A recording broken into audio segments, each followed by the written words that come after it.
Welcome to Lift Your Legacy. My name is Jacob Rupp, father, husband, and rabbi. And each week we bring you an inspiring person or message to help you unlock your inner potential and create change that will impact the future. Thank you for listening, and let's get to it. Today I'm very excited to have friend and mentor, Ms. Jackie Engel, who is the former Today Show psychologist from Australia and a world-famous speaker, educator, motivator, leadership developer. A lot more adjectives or ad words apparently that are more appropriate, but hopefully we'll suffice with that. Jackie, what's going on? How are you today? Good. I'll pay you later for that intro. Okay, good. If I had known you were paying me, I would have said more. Anyway, so Jackie, tell us a little bit about your awesome story and how you got to where you are today, please. Grew up in Sydney, Australia, totally not connected to anything Jewish. And my brother started becoming more observant at some point after a birthright type experience. He stayed on learning for 2 weeks and he started becoming observant. And I freaked out. I thought he joined some sort of cult or some sort of, I didn't know what it was. Like, it was something very extreme. I had no connection whatsoever to anything Jewish. I was in Sydney, Australia, which is the least Jewish city, I think, in Australia. And at some point I realized, I had a moment of honesty with myself also, that I'm born Jewish and I don't have a clue what it means to be Jewish. And at the same time, I was on the Today Show saying things like the way to happiness is to embrace all of yourself. One second, hang on. So when did you get on the Today Show? How did that? Let's start with that. So I was a psychologist in Sydney, Australia. That was I was very passionate about psychology. I wanted to be a psychologist and was very into personal growth, helping people. I knew from quite young that I wanted to go into that area. Looking back, I really feel it was the way I was searching for truth. I was exploring, like, what makes people tick? What's the deeper meaning in life? What are we doing here?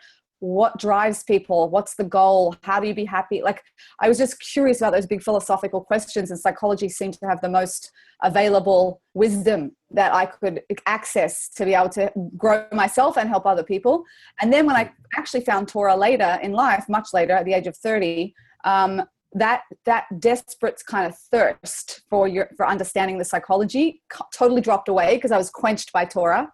But now I still have the ability and skills and interest to help people, so I could still use the psychology, which is great. But my focus shifted because I actually had what I think my soul was looking for. When you are now a practicing psychologist and you find, so to speak, Torah, first of all, explain what that means. What in Torah did you find that spoke to you so profoundly? All the things that related to what psychologists cover.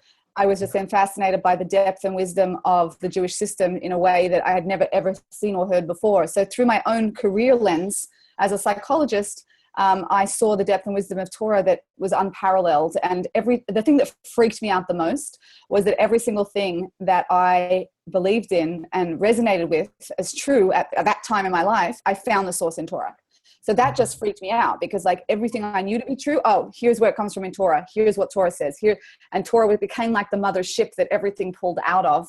And that just was so empowering because I then had immediate connection in a very deep way to Torah and Judaism, and saw it as incredible professional development, which is what allowed me the courage to stay and learn for about 5 years full time.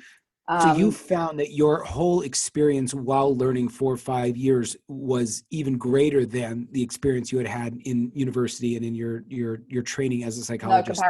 No comparison, because it spoke to my soul. So it meant more to me personally, which I didn't realize. Psychology for sure meant meant a lot to me at the time. But looking back, and the comparison of the two things is this goes into your core. There's an ability to access your core essence of who you are. And I think until a Jew embraces that and allows it to be in the foreground of their life rather than pushed to the back, and it's like something I have to deal with on high holidays, and it's something I have to deal with my mom and my grandmother. But like, for me, that was like, I was nearly non-existent as a Jew in my life. Even culturally, I had no cultural connection. So it takes energy, and then you're kind of betraying and denying a part of yourself when you do that. And that when you give that permission, I think that's, by the way, I think that's one of the most moving things that people go to Israel, no matter where they're at in the Jewish journey, is that their soul gets permission to be in the foreground. Their identity gets permission to be in the foreground. And you're walking around Israel going like, oh my gosh, I'm a majority. I'm a majority. Like, it's so weird. Like, you feel so validated that you're like part of this people and you're not a minority. And everyone laughs when I say that, because everyone's had that feeling of like, we're all family and we're walking around. It's like, cool. So that also is permission for your soul to be in the foreground and to listen to your higher voice more. And that's only accessible. And I'm asking from the lens of the fact that there is, on a lot of different experiences that Jewish people have, there's a tremendous amount of great information out there that really works. So on that side, what is the unique value that Torah offers? My approach even as a psychologist was that you can only be there for a client to the level that you've worked on yourself. It doesn't have to be the same issue, but if you haven't gone to the depths in yourself of growth and self-awareness and not be scared to look inside, you can't really guide someone else how to look inside. Like, you really got to walk the walk. It was a very big philosophy of me to walk the walk in whatever you're doing. You don't have to be the same, but you have to have it's the same courage you're asking of your clients to look inside, to feel the pain, to have it move through them, to be self-aware, to heal. You have to do that for yourself. You can't be scared of that. So I was very into throwing yourself into something. Even part of my psychology training was you had to be in group therapy to learn group therapy. So like, wow. I had great training as well. And that's an experience. Like, you have to know what your clients go through, and you have to know what feels like is transformative in the process. So you have to really know yourself well. And I think that's so too, I did that with Torah. And so I could feel from both. I don't think I got nothing out of psychology. I think it was very, very valuable. It just wasn't speaking to my core in the same depth, in the same way. So I think there's a lot of psychology that is truth. There's a lot of psychology that is aligned with Torah. It just doesn't have the whole picture. It's on the psychological realm, whereas Torah is the psychology, the emotions, the physical. It's everything all at once. It's a spiritual frame that includes psychology. Psychology is just one frame and one realm. And one of the hardest things for me was that I was coming into Torah worlds with psychology glasses on and trying to shove everything in Torah into psychology. And at some point after a year or two, I was about to combust because it just didn't fit. And I didn't know like what to do. So I decided I have to put my psychology on the shelf, keep it by not throwing it out, but keep it there and just like learn Torah with an open mind, as if I've never heard any of these ideas and concepts before, and not try and make them fit into a previous frame of reference.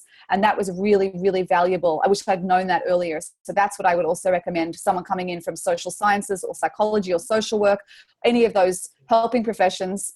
Obviously, you've got to relate to Torah because of something you've learned, but at the same time, not try and fit it into a preconceived idea, because it's so much bigger, it's broader. As you're saying, essentially, that it took you as a trained professional over a year to 2 years to essentially come in as a blank slate. And then that's really when you took off.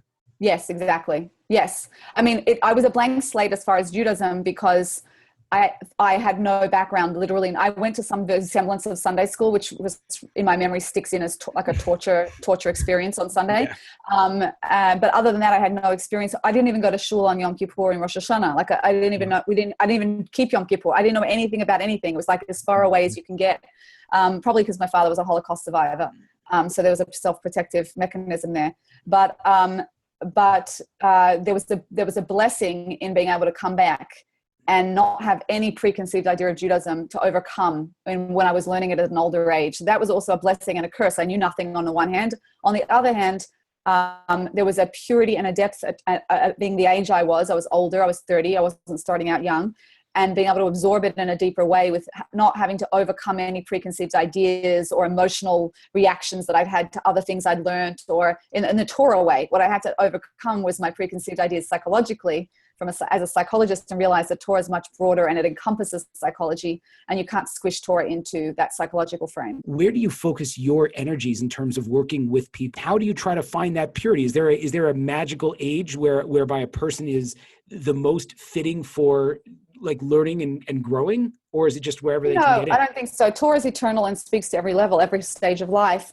And I think you can't come out. I wasn't pure, meaning I definitely related to, the reason it resonated so deeply was because it made sense psychologically, because I had the psychological background. So I think you definitely bring who you are to the table, and you should find the things in Torah that inspire you the most and the things you're most interested in. I came through the psychological lens because that was my lens. Other people I know come through the scientific lens. Other people I know come through like the artistic or creative lens. Other people I know come through more the spiritual, mystical lens.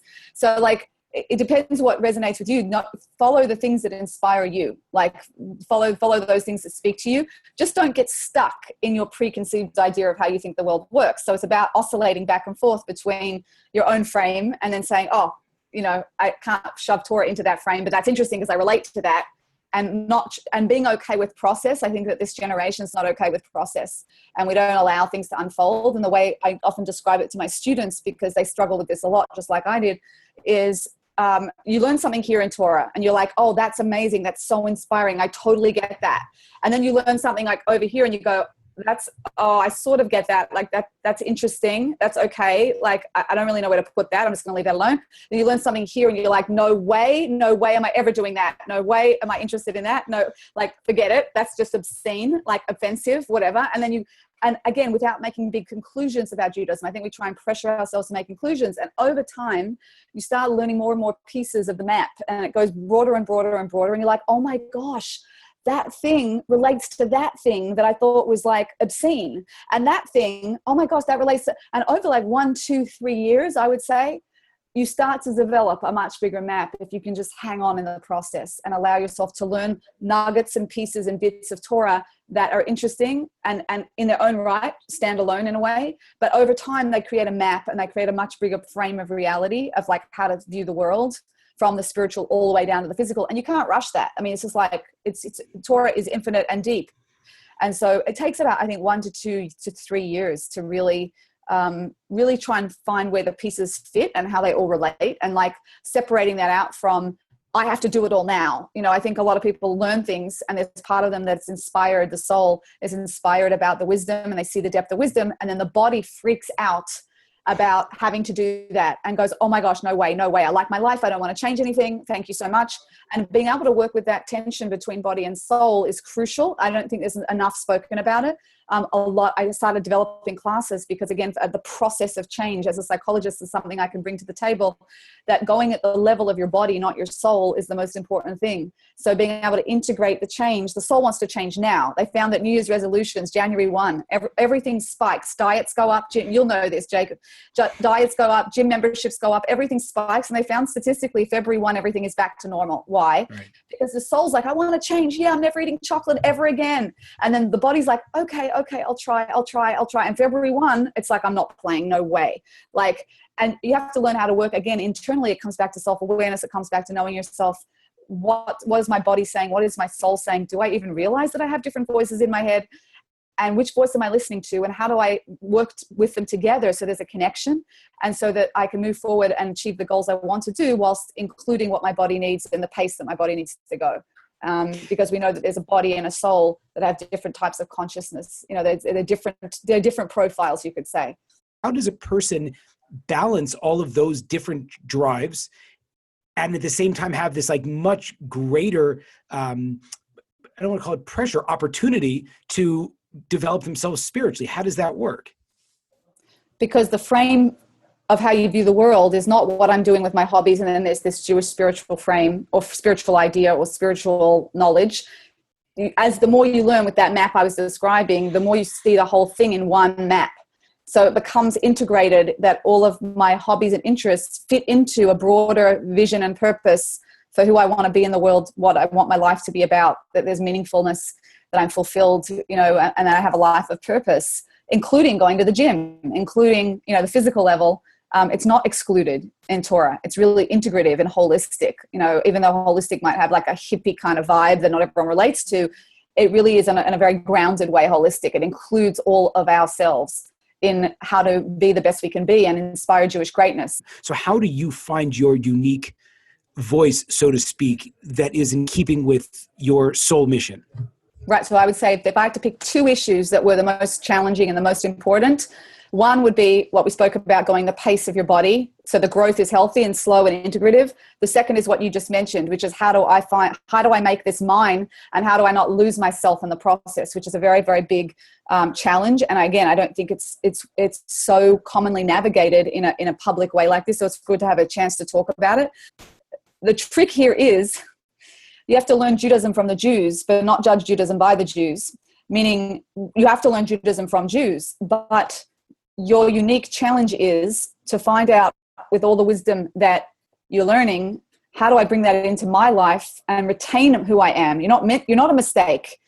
You're not like, oh, whoops, Jackie only found Judaism at 30. That's a mistake. It wasn't a mistake. It was exactly what I meant to be doing.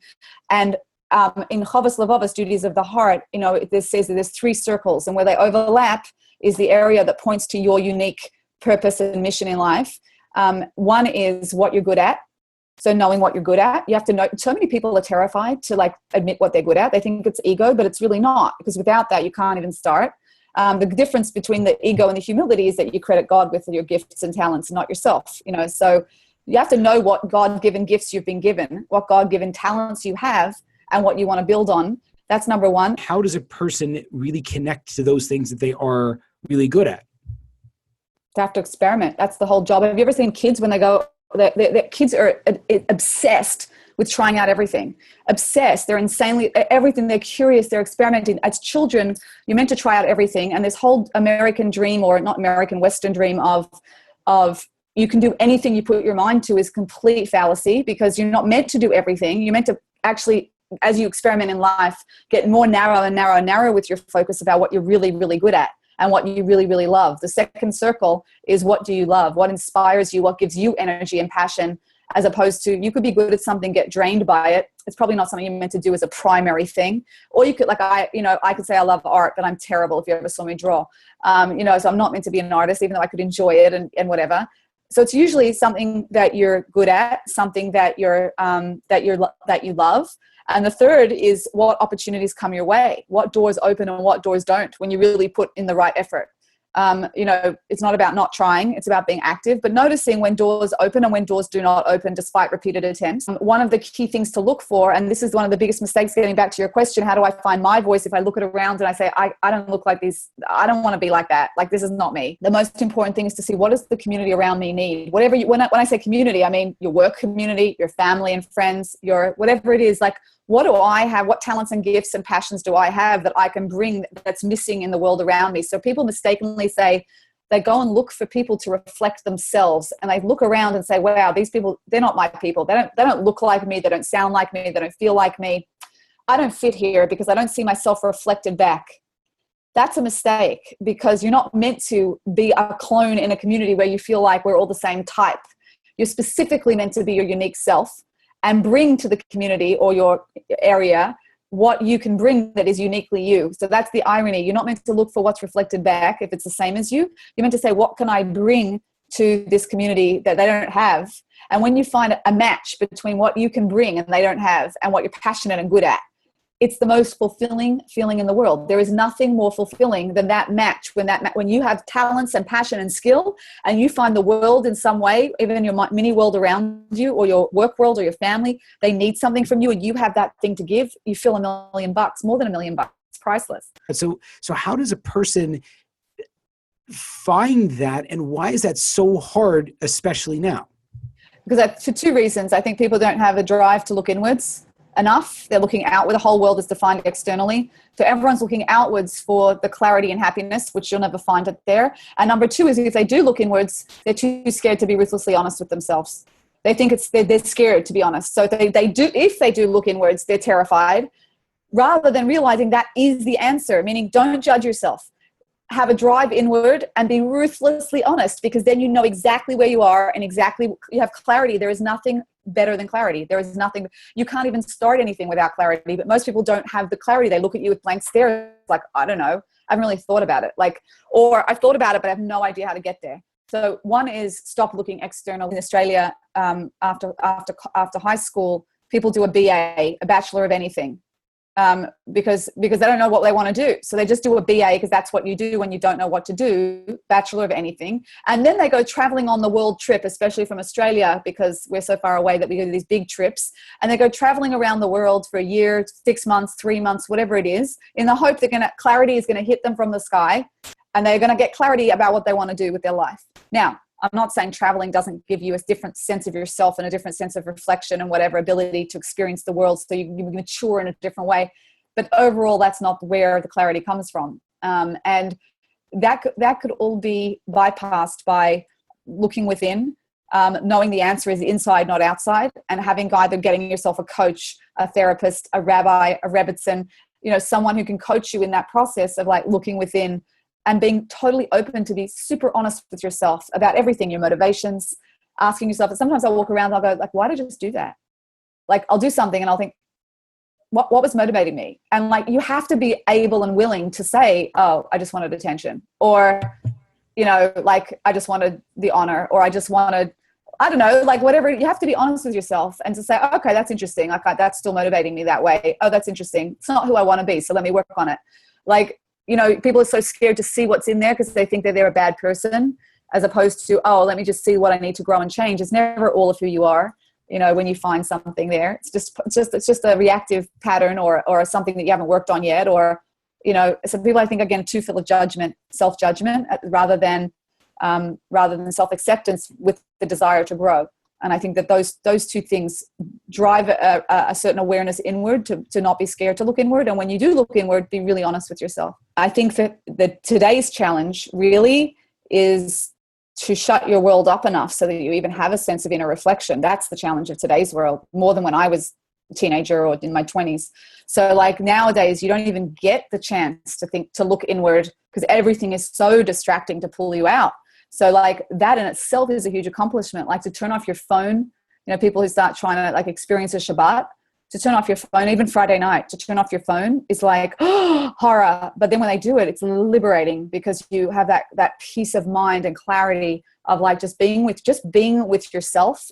That's the new thing of this generation. That the challenge and the thing. I think without that you can't reflect. So that's really where we're at, is being able to have more mastery and control over our social media and devices, because that just pulls you into the external and away out of your internal. So most people have zero control over their devices and social media. Zero control. So even starting there, let me try, like what I did it myself because I found it really, really hard. So like I made a decision that in the morning, I was not going to get up and check my emails until I got up, had a cup of coffee and said some prayers in the morning that I do, like your morning ritual. And then I was going to look at my emails. And I cannot tell you how hard that is. There's many days I fail. The days I don't are fantastic. But that's hard. I'm trying to do it consciously. Shabbat is a relief to turn off the phone. 25 hours is a relief. I feel that I only gain from doing that. I don't feel I lose from doing that. It's a huge relief. The body just on a deeper level is rejuvenated and you get access to yourself you just can't get any other time. So I would even say like whether it's Shabbat or not Shabbat, but just trying to, even for like 2 hours, an hour, 2 hours, turn off your phone and see if you can handle it. And how do you manage the fear when you find things in you that you don't? How have you in your own life learned to kind of tread water in the stormy emotional situations that a lot of us find ourselves in? I don't think it's clinical. I think it's the opposite. I think it's self-acceptance. To like see yourself mess up and go, okay, like okay, this is where I'm at. Like, fine. Like, okay, like I know I need to work on it. I'm working on it. I'm work in progress. And it's about having patience and self-acceptance with yourself. Now that you have learned Torah and spent serious time doing it, just comparing to where you used to be as a when you were a kid or whatever it was, without these tools and information, you feel like you've gotten significantly better, correct?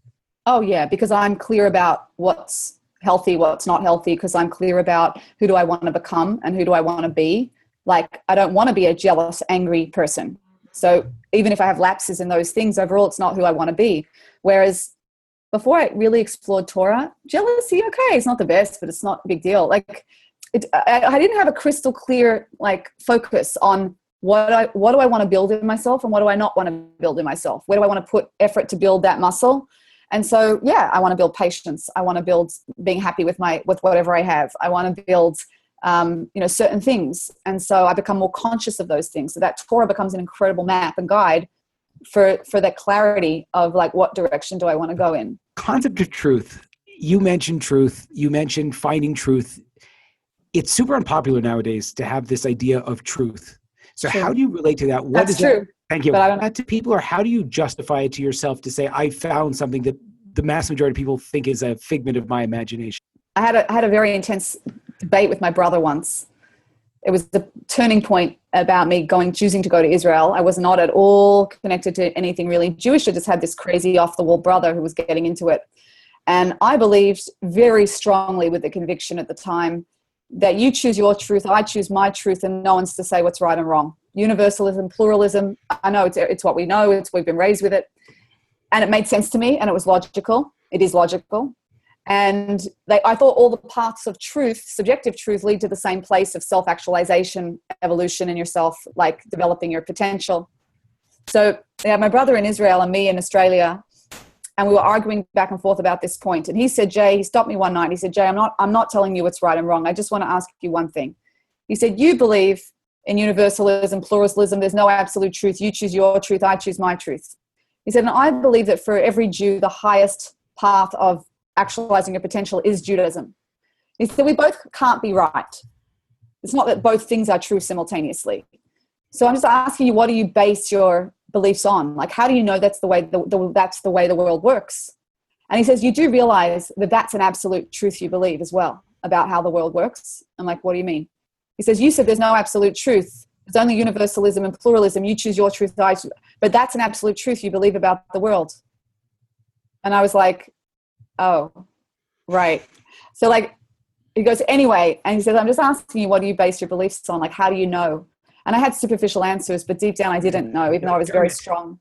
And I said, I don't know. Like, I don't know. And he said, that was a very powerful moment when I recognized in myself that I didn't know really why I believe these things with a conviction. And number two, that I believe that this is the right way, that there is no subjective truth, but that's an absolute truth.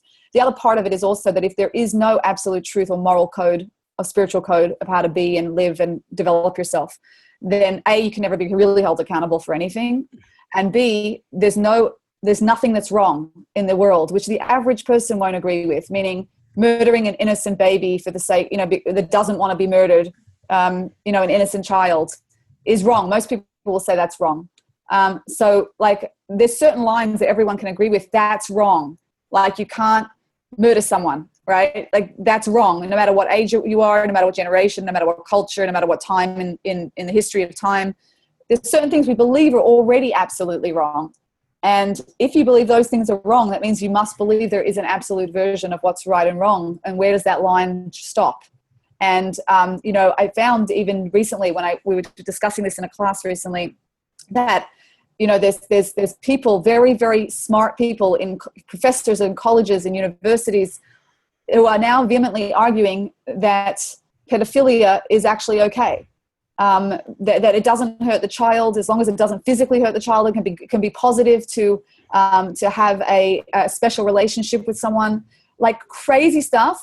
But if there's no right and wrong, where do you draw the line? So it's interesting. There was an article also put out by these Italian professors that they were advocating really genuinely for postnatal abortion. And everyone's like, what? And they're like, that you should be able to choose after the baby is born whether you want to abort them. Everyone's like, what do you mean? The argument was, when does a life become a life? We can do it in the womb, so why can't we do it just out of the womb? And logically, it actually makes sense what they're saying, even though everyone is horrified. We say that's not postnatal abortion, that's infanticide, right? And he's like, it's not infanticide because a life doesn't mean anything unless the being itself is aware of its quality of life. That's the new definition of life. Life is only when I can be aware of my quality of life, and a baby's not aware. So we can kill them. So I think that if you really are honest with yourself about truth, everyone believes in some type of absolute truth that's right and wrong. Our civil courts have instituted a lot of Jewish principles and values already. Don't murder, don't steal. These are absolute values we believe are already wrong. That's all from Judaism and the commandments. And then, okay, so most people don't know more of the details of the map, but the map exists because without the map, it's a complete free-for-all. And I think that that's the most powerful discussion. And it's the most important thing to get clear on in yourself, because that's a real decider. Like, if there is an absolute truth in the world, a moral code, I want to know about it, and I want to be aligned with it, and I want to develop my potential.